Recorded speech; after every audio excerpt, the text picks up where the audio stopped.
Resound వస్తుంది. పర్వాలేదు, మాట్లాడండి. ఇది ఒక పుస్తకాన్ని ఆధారంగా చేసుకుని శాస్త్రాన్ని ఆధారంగా చెప్తా ఉంటారు కదమ్మా. పాండిత్యం అది వాళ్ళు ఇప్పుడు వాళ్ళకు పాండిత్యంలో ఉన్నామని అనుకుని అది ప్రకటిస్తారు కదా. పాండిత్యంలో ఉన్నామని అనుకోరు, నిజంగానే వాళ్ళకి పాండిత్యం ఉంది. కానీ వాళ్ళు భయం లేకుండా ఉన్నారా? లేదమ్మా. మరి లేకుండా ఉన్నారా? భద్రత కోరిక లేకుండా ఉన్నారండి. గ్రహించాల్సింది ఇది. చూసారా, ఈ కోరిక ఎక్కడైతే ఉందో అక్కడ స్వేచ్ఛ లేదంటున్నాడు. అంటే అక్కడ అనేది కూడా అక్కడ స్థిరపరచుకోవడానికి అలాగా. అవును అవును అవును. ఆ నేను నేనంటే అక్కడ అది బలపడిపోతుంది అన్నమాట. అది ఇంక తను స్థిరపడాలన్నమాట. ఇంకా చెప్పకుండా ఉండలేరమ్మా.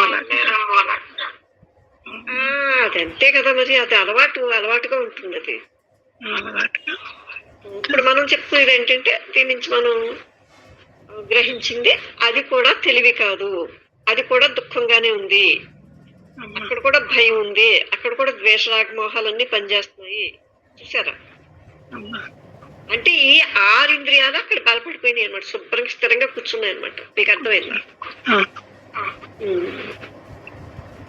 అందుకే మనం దేనినైనా సరే మనం ఆ మమేకం చెందటం అంటే ఏమిటి అనేది మనమే స్వయంగా ప్రయోగం చేసి చూసుకోవాలి. చూసారు? అంటే మనలో అది ఉంటే కనుక అది మనం పూర్తిగా తెలుసుకోవాలి. అతి చిన్న అంశం నుండి కూడా అత్యంత సంకీర్ణమైన దాని వరకు కూడా ఇవి నావి. చూసారా?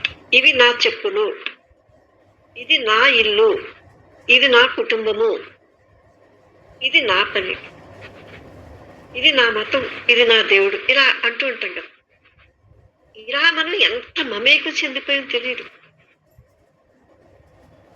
అసలు వెనక్కి తిరిగి చూస్తే యుగాలంత బాగుందనమాట, అంత దృఢపడిపోయిందనమాట. దేనితో అయితే మమేకం చెందుతున్నామో అదే మనం అయిపోయాం. అదే మనం అయిపోయి దాన్ని పట్టుకుని వేలాడుతున్నాం అనమాట. అందుకే పోరాటం, అందుకే మనలో ప్రతీకారేచ్ఛ, అందుకే మనం ద్వేషం, ఇదంతా కూడా పట్టి ఉంచుకోవటం వల్ల ఏమవుతుంది, అలవాటుగా మారిపోయింది అనమాట. ఈ అలవాటుకి భంగం కలిగించే ఏ ఆటంకమైనా సరే చూడండి, దాని నుంచి వచ్చే బాధ అయినా సరే, అప్పుడు ఆ బాధను మనం అసలు తట్టుకోవడానికి మళ్ళీ తిరిగి అదే ప్రయాసం మొదలు పెడుతున్నమాట. అంటే ఈ మమైక్యత అంటే ఈ మానసిక భావం కలిగి ఉన్నది ఏదో అది అలాగే కొనసాగుతుంది. ఇది ఆయన అంటున్నాడు, ఇది మీ అంతటి మీరే స్వయంగా ప్రయోగం చేసి చూసుకోండి. ఆ ప్రయోగం ఏమిటి? మార్చాలని కానీ మారిపోవాలని కానీ కోరుకోకుండా అనమాట. ఊరికి అలా ఎరుకుతూ ఉండటం అనమాట. అప్పుడు తెలుస్తుంది మనలో ఉన్న దాక్కున్న ఎన్నో మహా ఆశ్చర్యకరమైన సంగతులన్నీ కూడా. ఆశ్చర్యం గొలిపే ఆ సంగతులన్నింటినీ కూడా మీరే కనిపెట్టేస్తారు, మనమే కనిపెట్టగలుగుతాం అన్నమాట. అసలు మనసు అంటే ఏంటి? గతం. అది పరంపరగా వస్తున్నటువంటి సంప్రదాయాలు, స్మృతులు, ఇవి ఈ మమేక్షతకు అంటే దాంతో తాదాప్యత చెందటానికి ఈ గుర్తులు సంప్రదాయాలే పునాది అనమాట. ఇది కనుక మనంతటి మనం కనిపెట్టి తెలుసుకున్నట్లయితే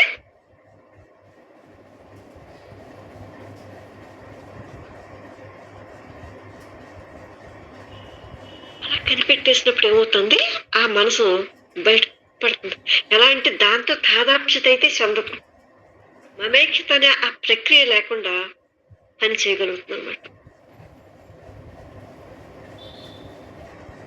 దాన్ని రకరకాలుగా కనిపెట్టి ఆ మనసుని ఫిల్టర్ చేసుకోవాలి. నిత్య జీవితంలో అంటే మన ఈ దినచర్యలో అంటే సామాన్య విషయాలతోనూ అత్యంత నైరూప్య భావాలతో ఉన్నటువంటి ఈ మమైక్యత ఉంది కదా, దీని యొక్క కదలికలు మనం తెలుసుకునేదానికి జాగరూకత వహించి అంటే ఆ స్పృహతో ఉండాలన్నమాట. అప్పుడు మీకు తెలుస్తాయి మీలో ఎన్ని దాక్కున్నాయని. ఏది లేదనుకుంటాం కదా, ఎన్ని దాక్కున్నాయంటే విచిత్రమైన విషయాలు మీరు కనిపెట్టేస్తారు అన్నమాట. కనిపెట్టడంలో ఆలోచనలన్నీ కూడా సన్నగిలిపోతాయి, క్షీణించిపోయి అంతరించిపోతాయి అనమాట. ఒక పువ్వు వికసించి రేకులన్నీ సాయంకాలానికి రాలిపోయినట్టు. ఇప్పుడు మీకు ఈ సున్నితత్వంతో ఏం చేస్తారు, ఆలోచన తనను తానే ఎలా వంచన చేసుకుందో మీరు కనిపెట్టేస్తారు అన్నమాట. ఈ ఎరుక ఉంది కదా, ఈ ఎరుకని ఆలోచన వచ్చింది కదా, ఈ ఎరుకను ఈ ఆలోచన వెన్నంటి పోనివ్వండి. అది ఆలోచన తిరుగుతుంది, ఆ మనసులో సందులు గొంతులు అన్ని తిరుగుతుంది. ఆ ఎరుక కూడా అన్ని సందుల్లోనే తిరగాలి. అప్పుడు ఆ ఎరుక ఏం చేస్తుంది, దేన్ని వదలదన్నమాట. దేన్ని ఎంచుకోకుండా వదలకుండా ఆ థాట్ని వెంటాడుతూ ఉంటుంది అన్నమాట. అప్పుడు అది ఏం చేస్తుంది, గొప్ప కూలిపోతుంది అన్నమాట. ఇది బాగుందమ్మా. ఇంకొకసారి చెప్పబడదు. అదమ్మా ఎరుకని ఆలోచన పోనివ్వమన్నారన్నారు. ఇదే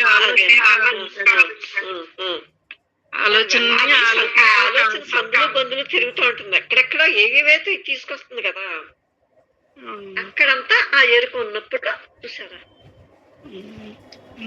పూర్తిగా అది మరణించేటువంటి అవకాశం ఉంటుంది అన్నమాట. అంటే మనం ఇప్పుడున్న ఈ స్థితిలో కోరిక లేకుండా ఉండటం, ఫలానా కావాలని జరగాలని ఆరాటపడకుండా ఉండటం, పోల్చేసుకోకుండా ఉండటం మహా కష్టమే కదా. ఎందుకంటే ఇలా చూడటం అనేది తేలుకుంటుంది. ఎటువంటి స్థితిలో ఉన్నా సరే అది కోరికలు కానీ ఆరాటాలు కానీ పోల్చి చూడటాలు కానీ ఇవన్నీ సాగుతూ ఉంటాయి. ఎక్కువ కావాలనో లేకపోతే ఇంతెందుకనో కొన్ని సుఖ సంతోషాలు, ఇలా కొన్ని బాధలు, ఆ బాధల నుంచి తప్పించుకోవాలని చూడటము ఉంటాం అనమాట. నిజంగా చాలా ఆసక్తి గొలిపే సంగతులు అన్నిటినీ మీరు తెలుసుకోగలుగుతారు. అందుకని మనకు ఈ మనసు తన లోపలగా ఒక కేంద్ర స్థానాన్ని అది ఏర్పరచుకుని ఉంటుంది. కాబట్టి ఈ మనసు ఆ కేంద్రం చుట్టూనే ఆ అలవాటు అయిన దానిలోనే తిరుగుతూ తన అస్తిత్వాన్ని అక్కడ అనుకుంటుంది అన్నమాట, సాల్వుడి మాదిరి. అసలు జీవితం అంటేనే వెయ్యనొక్క ప్రభావం, అసంఖ్యాకమైన ఒత్తిడితో కూడి ఉంటుంది. కొన్ని తెలియకుండా ఉంటాయి, కొన్ని మనలో ఒకటేమో తెలియకుండా అభ్యక్తంగా ఉంటాయి అనమాట. కొన్ని భౌతికంగా మన ముందుకు వస్తూ ఉంటాయి. వీటిలో మళ్ళీ మనం ఎంపికలు ఉంటాయి అనమాట. కొన్ని తీసుకుంటాం, కొన్ని ఇష్టమంటాం, కొన్ని అయిష్టమంటాం అనమాట. ఈ విధంగా ఉంటుంది. ఇలా నిర్మాణం చేసుకుంటున్నాం అనమాట మనసు అలాగా. అందుకని ఈ ప్రభావాలను, ఈ ఒత్తిళ్లను, వాటి దారిని వాటిని అలా పట్టుకుని వేలాడుతాం అనమాట.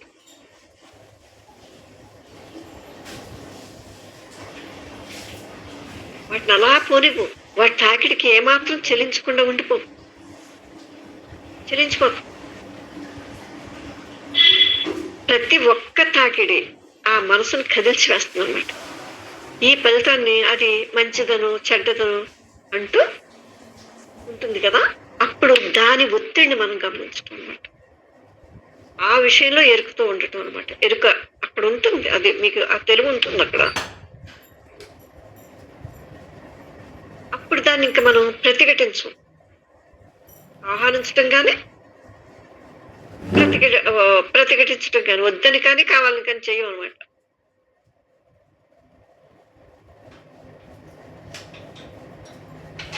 ఎందుకంటే ఒకవేళ అలా కనుకున్నట్లయితే అలాగని మనం ఉండం కదా, పాల్గొంటాం, వాటిల్లో వేలు పెట్టేస్తాం, ఏదో రకంగా వాటిలో పాల్గొంటాం అనమాట. అప్పుడు ఏమవుతుంది, అలా మనం పాల్గొన్నప్పుడు ఆ ప్రతిఘటనే కేంద్రాన్ని తయారు చేస్తుంది అన్నమాట. అక్కడ అది స్థిరంగా ఉంటుంది కదా, అప్పుడు అక్కడి నుంచి చర్య మొదలవుతుంది. ఇదే మనం చూసుకోవాలి. ఈ కేంద్రాన్ని ఇది తయారు చేయకుండా ఆ మనసు ఉండలేదా, దాన్ని జాగ్రత్తగా శీలించాలి మనం. అందుకని స్వయంగా మనంతట మన స్వయం ప్రజ్ఞతో దాన్ని కనిపెట్టాలి తప్ప అవునడటం కానీ కాదనటం కానీ చేయకూడదు. అది మీ అంతటి మీరు చూసుకుని దాన్ని ఎప్పుడైతే అది చూడటంలోనే ఆ కేంద్రం అంతమైపోతుందో అక్కడ నిజమైన విముక్తి ఉందన్నమాట.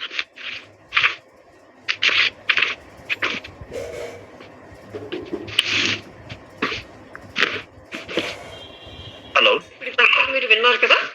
హలో, అమ్మా, మాట్లాడండి అమ్మా. ఒక చిన్న ఆలోచన వచ్చిందమ్మా. మాట్లాడండి చైతన్య. నేను శివనమ్మా. ఓ శివ శివ, మాట్లాడమ్మా. ఇప్పుడు ప్రతి జీవికి ఫైనల్ గా రీచ్ అవ్వాల్సింది మోక్షం అనేది ఒక కోరిక అనుకోండి.